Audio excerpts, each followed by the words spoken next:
कि नहीं? आप जानना चाहते हैं क्या मजहब है ये आतंकवादी मजहब? मैं भी तो देखूं, आंखें मुतासिर हो गए। मेरा नाम सतीश सिंह है। डॉक्टर जाकिर नाइक साहब, मैं 2 दिन से आपकी तकरीर सुन रहा हूँ। आपके तकरीर में मेरे समझ में ये आ रहा है कि कुरान में सबसे ज़्यादा इंसानियत है। मेरा सवाल ये है कि दुनिया में हम जो प्रैक्टिकली दुनिया में देख रहे हैं, ये मुस्लिम ही ज़्यादा सबसे आतंकवादी है और जो मासूम लोगों की हत्या कर रहे हैं, तो इंसानियत कहाँ है? माशाल्लाह, भाई साहब ने 2 दिन तकरीर सुनी और फिर यकीन हो गया क्या कुरान में सबसे ज्यादा इंसानियत है। माशाल्लाह, उसके लिए मुबारक देता हूँ। लेकिन सवाल अहम है, सवाल गलत नहीं, आपका सवाल सही है। सवाल है कि हम देख रहे हैं मुसलमान ही आतंकवादी है।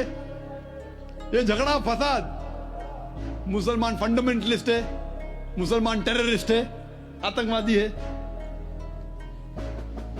जब हम कुरान पढ़ते हैं तो हमें इसका इज़हार होता है। लेकिन ये है क्यों गलतफहमी, जिस तरीके से मीडिया गलतफहमियां फैलाती है, हम उसको इग्नोरेंस में, अनजाने में मान लेते हैं। टेररिस्ट के मानी क्या है? मैं कहता हूं हर मुसलमान टेररिस्ट होना चाहिए, आतंकवादी होना चाहिए। आतंकवादी की मानी क्या है तो समझ लो। टेररिस्ट उसे कहते हैं जो इंसान दूसरे इंसान के दिल में टेरर पैदा करता है। अगर कोई चोर पुलिस को देख रहा है तो उसके दिल में टेरर आता है, खौफ आता है। उस चोर के लिए पुलिस टेररिस्ट है। इस तरीके से हर मुसलमान, कोई भी एंटी सोशल एलिमेंट मुसलमान को देखता है, उसके दिल में खौफ आना ही चाहिए। अगर कोई चोर मुसलमान को देखता है, कोई बलात्कार करने वाला मुसलमान को देखता है, कोई भी एंटी सोशल एलिमेंट मुसलमान को देखता है, उसके दिल में खौफ होना ही चाहिए। कुरान मजीद में अल्लाह ताला फरमाते हैं सूरह अनफाल में, सूरह नंबर 8 आयत नंबर 60 में, खौफ पैदा करो उन लोगों के दिल में जो लोग एंटी सोशल है, जो हक को इनकार करते हैं, उनके दिल में खौफ डालो। लेकिन सवाल यह है कि कई बार एक शख्स एक काम करता है, उसे 2 लक़ब दिए जाते हैं। मिसाल के तौर पे हिंदुस्तान 60-70 साल के पहले अंग्रेज हम पर हुकूमत करते थे, कई साल किया। बहुत से हमारे इस देश के हिंदुस्तानी थे जो इस देश की आजादी के लिए झगड़ा कर रहे थे। इनको अंग्रेज कहते थे आतंकवादी, टेररिस्ट। हम आम हिंदुस्तानी कहते थे देशभक्त, फ्रीडम फाइटर, पेट्रियट। वही आदमी, वही काम, 2 लक़ब, 2 टाइटल। अगर आप अंग्रेज की बात मानते हैं, अंग्रेज कहते हैं हमें इस देश पे हुकूमत करने का हक है। अगर उनको हक है तो ये लोग को हम टेररिस्ट बिल्कुल सही कहेंगे। लेकिन आम हिंदुस्तानी कहता है ये अंग्रेज तो तिजारत करने आए थे, इनको हम पे हुकूमत करने का क्या हक है? तो हम कहेंगे ये लोग हैं देशभक्त, फ्रीडम फाइटर्स, पेट्रियट्स। सेम आदमी, सेम काम, 2 लक़ब। वही आदमी, वही काम, 2 लक़ब। अगर आप अंग्रेज की बात को मानते हैं कि अंग्रेज को हक है इस देश पे हुकूमत करने का, हम मानेंगे कि वो आतंकवादी है, चाहे वो भगत सिंह हो या। लेकिन आम हिंदुस्तानी कहेंगे नहीं, ये तो देशभक्त है। तो आप किसके नजरिए से देखते हैं चीज को, फिर आप फैसला करेंगे वो आतंकवादी है क्या देशभक्त। आपके हिसाब से भगत सिंह देशभक्त था क्या आतंकवादी था? सतीश भाई, देशभक्त आतंकवादी नहीं था ना? था के भगत सिंह देशभक्त था क्या आतंकवादी था? देशभक्त। हाँ, मैं भी समझता हूँ देशभक्त था। हम अंग्रेज की बात को नहीं मानते। तो जब अंग्रेज टेलीविजन पे कहते हैं, CNN, BBC पे, कि मुसलमान आतंकवादी, आप क्यों मानते? सवाल वो नहीं है। मेरा जो सवाल था, आता हूँ, मेरा पूरा जवाब मुकम्मल नहीं हुआ। जवाब मुकम्मल होगा फिर आपको मौका दूंगा मैं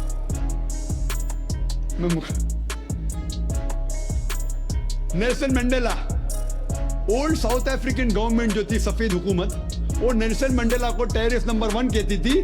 उसे अरेस्ट करके रॉबिन आइलैंड में 25 साल के लिए कैद कर दी। Terrorist number 1। जब नई हुकूमत आती है उसे छोड़ देती है, उसे प्रेसिडेंट बनाती है, टेररिस्ट बन जाता है प्रेसिडेंट। चंद साल बाद उसे नोबेल प्राइज फॉर पीस मिलता है। वही आदमी, वही काम। ऐसा नहीं कि पहले वो गलत काम किया, फिर अच्छा काम किया, फिर उसको अवार्ड मिला। वही काम के लिए जो पहली गवर्नमेंट ने कही थी, सफेद गवर्नमेंट ने, कि वो टेररिस्ट है, आतंकवादी है, नोबेल प्राइज कमेटी ने उसे नोबेल प्राइज दिया फॉर पीस, अमन के लिए। हैरत की बात है, जो आदमी आतंकवादी है उसको मिलता है नोबेल प्राइज फॉर पीस।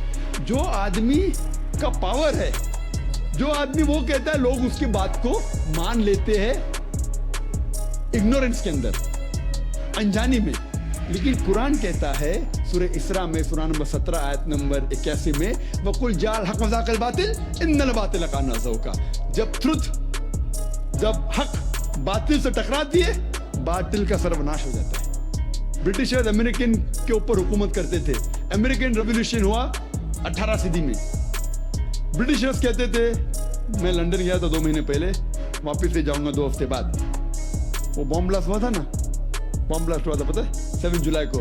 तो लोग आए थे, खराब है, तो मैं भी बोला ठीक है खराब है। तो वहाँ टोनी ब्लेयर आने वाले थे, वक्त नहीं मिला तो अपने चीफ ऑफ पुलिस को भेजे, बाद में मेयर आए थे।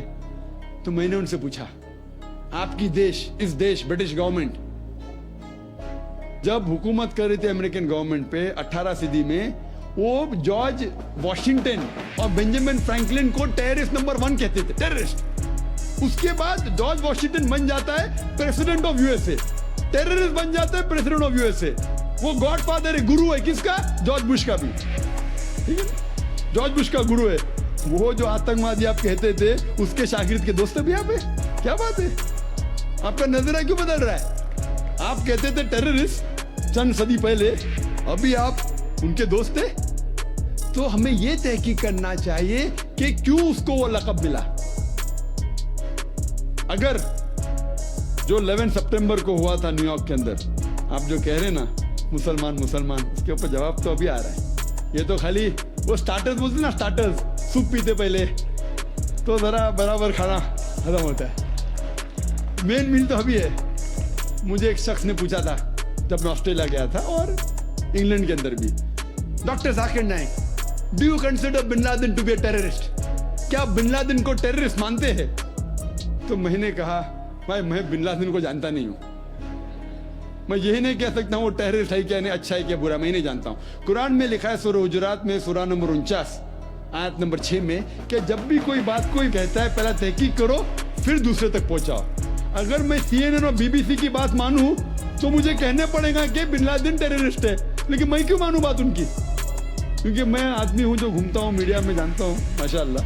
तो मैं कहता हूं ना बिन लादेन मेरा दोस्त है ना मेरा दुश्मन है, मैं नहीं जानता हूं। लेकिन अब ये मुझे पूछना चाहते हैं टेररिस्ट नंबर 1 कौन है, तो ये तो जानता हूं मैं, CNN जो अमेरिकन चैनल है, जॉर्ज बुश उसका प्रेसिडेंट है, गर्व से कहता है कि हमने हजारों अफगानिस्तान लोग को बम गिराए, कत्ल किए, इराक में हजारों का कत्ल किया।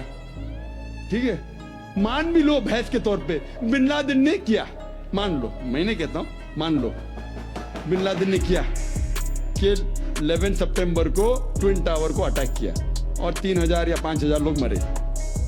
लेकिन अगर 3 या 4000 लोग मरे, 5000 लोग मरे, उसका ये मतलब नहीं होता है कि आप उससे डबल लोग को अफगानिस्तान में मारे एक आदमी की वजह से। कर सकते?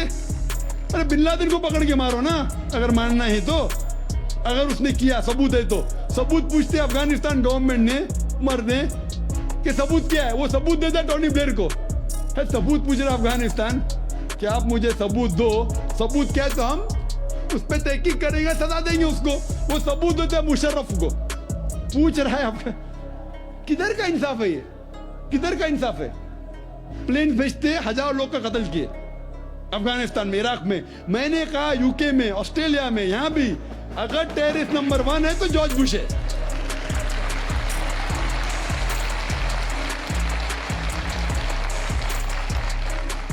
ट्विन टावर को किसने गिराया? CIA, FBI का क्या बजट है? इन लोग गर्व से कहते हैं अगर परिंदा भी पेंटागन के ऊपर उड़ेगा तो हम पहचान सकते। एक हवाई जहाज 1.5 घंटे बाद आके उसमें ठोक देता है, उनको पता ही नहीं चलता है। बहुत से अमेरिकन लोग, मुस्लिम लोग छोड़ो, क्या कहते, अमेरिकन लोग, क्रिश्चियन लोग कहते क्या ये इनसाइड जॉब था, अंदर की बात थी, ये अंदर की बात। जिस तरीके से ट्विन टावर गिरा वो प्लेन के जरिए गिर ही नहीं सकता है। कितने लोग कहते हैं कि ये जॉर्ज बुश ने किया अपने वोट बैंक के लिए। कल मैं कह रहा था ना पॉलिटिशियंस के बारे में, कल की तकरीर सुनी ना आपने, हकीकत लगी कहने। क्या होगा, 5,000 लोग को मारो, वोट तो मुझे मिलेगा। $1 ट्रिलियन नुकसान, क्या फर्क पड़ता है? अगर नहीं गिराऊंगा ट्विन टावर को तो मैं थोड़ी इलेक्शन में आऊंगा। क्या करो, 1,000 लोग का कत्ल करो, नुकसान करो करोड़ रुपए का, मैं तो आ गया वापस सीट पे। ये मैं नहीं कह रहा हूं, ये मैं नहीं कह रहा हूं, ये अमेरिकन लोग कह रहे। तो गलत है, मैं नहीं कह रहा हूं कि जॉर्ज बुश ने गिराया। मैं जानता हूं, मैंने तहकीक थोड़ी की। मैं कह रहा हूं कि बाकी लोग क्या कह रहे। अमेरिकन लोग कहते हैं, कुछ लोग, कि बिन लादेन ने क्या, कुछ ने कहा जॉर्ज बुश। लेकिन ये तो मैं जानता हूं कि मैं टीवी पे जो देखा हूं वो खुद के चैनल के ऊपर कि जॉर्ज बुश गर्व से कह रहा 1,000 लोग को मैंने मारा, इसीलिए मैं जॉर्ज बुश को टेररिस्ट नंबर 1 कहता हूं। कल मैंने कहा कि बाबरी मस्जिद में जो हुआ हिंदुस्तान में, गुजरात में क्या हुआ, वोट बैंक के लिए हिंदू मुस्लिम में झगड़ा करो। बाबरी मस्जिद को कौन जानता था पहले? आप जानते थे? सुने थे बाबरी मस्जिद के बारे में? ये दंगे फसाद के पहले 1985 के पहले सुने थे? नहीं सुना था। मैं भी नहीं सुना था। ये वोट बैंक के लिए झगड़ा फसाद, 1,000 लोग मारेंगे। गुजरात में जो हुआ क्या सही हुआ? अगर पुलिस चाहती तो, हमारे हिंदुस्तान पुलिस में माशाल्लाह इतना पावर है कि अगर चाहती तो दंगा फसाद हो ही नहीं सकता। बम्बई में जो हुआ 1992 में, इफ द पुलिस वांटेड, किसकी जरूरत के बाहर रास्ते पे है? लेकिन वो पॉलिटिशियन की इजाजत है, यहां मत जाओ, वहां मत जाओ, यहां हंगामा करो, यहां कर्फ्यू लगाओ, वहां मत कर्फ्यू लगाओ, यहां मुझे वोट मिलेगा, वहां नहीं मिलेगा। आप समझे ना?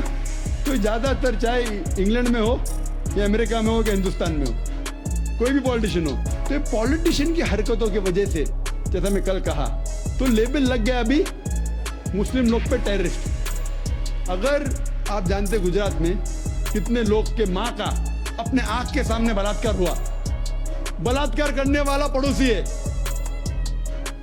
उसके ऊपर कोई एक्शन नहीं लिया जा रहा है, तो वो कानून अपने हाथ में लेता है, गलत करता है, हम भी लेता है, क्या करें?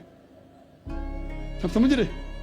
तो हमें यही जानना चाहिए इस आतंकवाद की जड़ क्या है। तो हमें जड़ पे जाना चाहिए और जड़ को खत्म करना चाहिए। अगर हम एक हो जाएंगे, अपनी किताब एक खुदा में माने, सिर्फ खुदा से डरे, जो खुदा की बात मानता उसको वोट दे, ना कि दंगे फसाद करे। आप समझ रहे? तो इंशाअल्लाह मन होगा। और आप देखेंगे इसके बावजूद, इतना होने के बावजूद, अमेरिका में एक न्यूज है कि 9 महीने बाद 11 सितंबर के बाद 34,000 अमेरिकन ने इस्लाम कबूल किया। क्यों? जितना मीडिया इस्लाम के खिलाफ बात कर रही है, उतना ही इस्लाम फैल रहा है। मैं जब तकरीर करने जाता था 11 सितंबर के पहले अमेरिका में, मजमा होता था माशाअल्लाह हजारों लोग का, ये अमेरिकन बहुत कम आते थे। अभी जाता हूं तो बड़ी तादाद है। ये जानना चाहते क्या इस्लाम में? आप भी आ जाए, शायद 11 सितंबर के पहले नहीं आते थे, बराबर कि नहीं? आप जानना चाहते क्या मजहब है ये आतंकवादी मजहब, मैं भी तो देखूं, आके मुतासिर हो गए क्या नहीं? अल्हम्दुलिल्लाह। डंके की चोट पे कहता हूं, मैं क्यों डरूं किससे? क्योंकि अल्लाह ताला फरमाते हैं सूरह इमरान में, सूरह नंबर 3 आयत नंबर 54 में, मकरुम मकरल्लाह वल्लाहु खैरुल माकिरीन। उनने प्लान किया, प्लानिंग की, अल्लाह ने भी प्लानिंग की। सबसे बेहतरीन प्लानर अल्लाह है। ये वेस्टर्नर्स प्लानिंग कर रहे के इस्लाम को दबाने को, इस्लाम और बढ़ रहा है और फैल रहा है। जितने दबाने की कोशिश कर रहे हैं, फैल रहा है। मीडिया कहती है कि इस्लाम में खवातीन के हुकूक नहीं है। 2/3 ऑफ द पीपल एक्सेप्टिंग इस्लाम, 66% के ऊपर जो लोग इस्लाम कबूल कर रहे हैं अमेरिका और यूरोप में, वो वुमेन है, औरतें। अगर औरतें को हुकूक हक नहीं मिलते इस्लाम में, तो ये अमेरिकन औरतें इस्लाम क्यों कबूल कर रहे, यूरोपियन औरतें क्यों कबूल कर रहे? क्योंकि इनको इस्लाम में जितने खराबी दुनिया में है उसका हल मिल रहा है। योन रेडली थी एक ब्रिटिश रिपोर्टर जो अफगानिस्तान में गई थी रिपोर्ट करने के लिए तालिबान के वक्त। जिस तरीके से सलूक किया तालिबान ने उनके साथ, मैं तालिबान का दोस्त नहीं हूं भाई, तो आप बोलेंगे तालिबान का एजेंट आ गया। मैं ना बिन लादेन को जानता हूं ना कोई तालिबान को जानता हूं, हक की बात कहता हूं, डरता नहीं हूं। अगर ब्रिटिशर ने कहा कि भगत सिंह टेररिस्ट है, मैं उनके खिलाफ हूं, डरता नहीं हूं। तो योहान रेडली ने इस्लाम कबूल किया, बाद में गई थी खिलाफ लिखने के लिए, मुतासिर हो गई, मुस्लिम बन गई। तो इसीलिए हमें हक की तहकीक करना चाहिए और हमें जो लोग हक के खिलाफ है उनके साथ जंग करना चाहिए, तभी इस दुनिया में अमन होगा।